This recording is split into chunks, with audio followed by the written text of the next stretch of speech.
حضرت عائشہ صدیقہ رضی اللہ تعالیٰ عنہ فرماتی ہیں ایک عورت تھی اور اسے نبی پاک صلی اللہ تعالیٰ علیہ وسلم نے وہ کلمہ پڑھ کے مسلمان ہوئی، مدینہ طیبہ آ گئی تو حضور نے مسجد نبوی شریف میں اس کے لیے مکان، ایک سادہ سا کمرہ ساتھ مسجد کے بنوا دیا، وہیں رہنے لگی۔ اکثر وہ سیدہ طیبہ کے پاس آتی تو حضرت عائشہ صدیقہ رضی اللہ تعالیٰ عنہ فرماتی ہیں وہ بڑی باتیں سناتی اور آخر میں کہتی وہ ہار والا دن بھی بڑا عجیب دن تھا اور میرے رب کی قدرتوں کا دن تھا، وہ بھی بڑا عجیب دن تھا۔ سیدہ عائشہ صدیقہ رضی اللہ تعالیٰ عنہ ایک دن فرمانے لگی کہ تو ہار والے دن کا بڑا ذکر کرتی ہے، وہ کیا دن تھا؟ تو خاتون کہنے لگی اماں جی وہ دن تھا جب میرے رب پر بھروسہ اور مضبوط ہو گیا، جس دن میرا اپنے رب پر توکل اور بڑھا، میرے ایمان میں یقین میں اور پختگی آئی۔ کہنے لگی میں ایک گھر کی کنیز تھی، نوکرانی تھی، اس گھر میں ایک بچی تھی جس کے پاس سونے چاندی ہیرے جواہرات کا ہار تھا۔ اس زمانے میں چمڑے کے اوپر لوگ ہیرے جواہرات لگاتے تھے،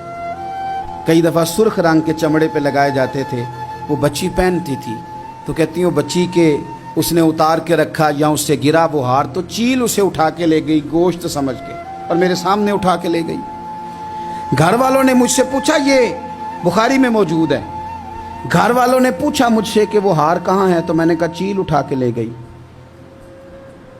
گھر میں کچھ چوری ہو جائے تو سب سے پہلا الزام کس پہ لگتا ہے؟ ملازمین پہ۔ کہتے انہوں نے مجھے بڑا مارا، بڑی تکلیف تھی، حتیٰ کہ میری شرمگاہ تک کی تلاشی،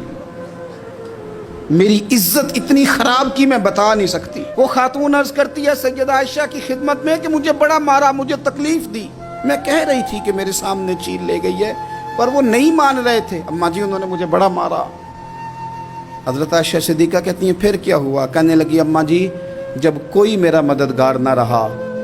مجھے تکلیف دے رہے تھے، رسوا کر رہے تھے، تو میں نے اپنے رب سے مدد چاہی،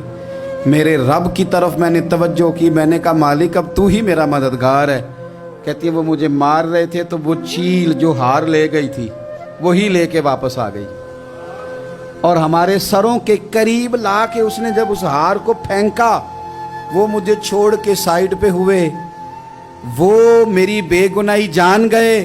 لیکن آپ کو بتاؤں اس دن سے میرا اپنے رب پر یقین اور بڑھ گیا۔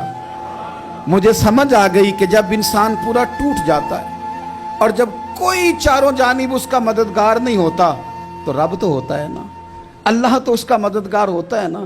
وہ تو پھر اپنے اس بندے کی مدد کرتا ہے نا، پھر وہ تو توانائی دیتا ہے نا، وہ تنہا نہیں چھوڑتا، وہ تو آنسوؤں والوں کے آنسوؤں پہ بڑا کرم فرماتا ہے، وہ تو قسم پرسی میں آ جاتا ہے، اس کی رحمت بڑھ کے استقبال کر لیتا ہے۔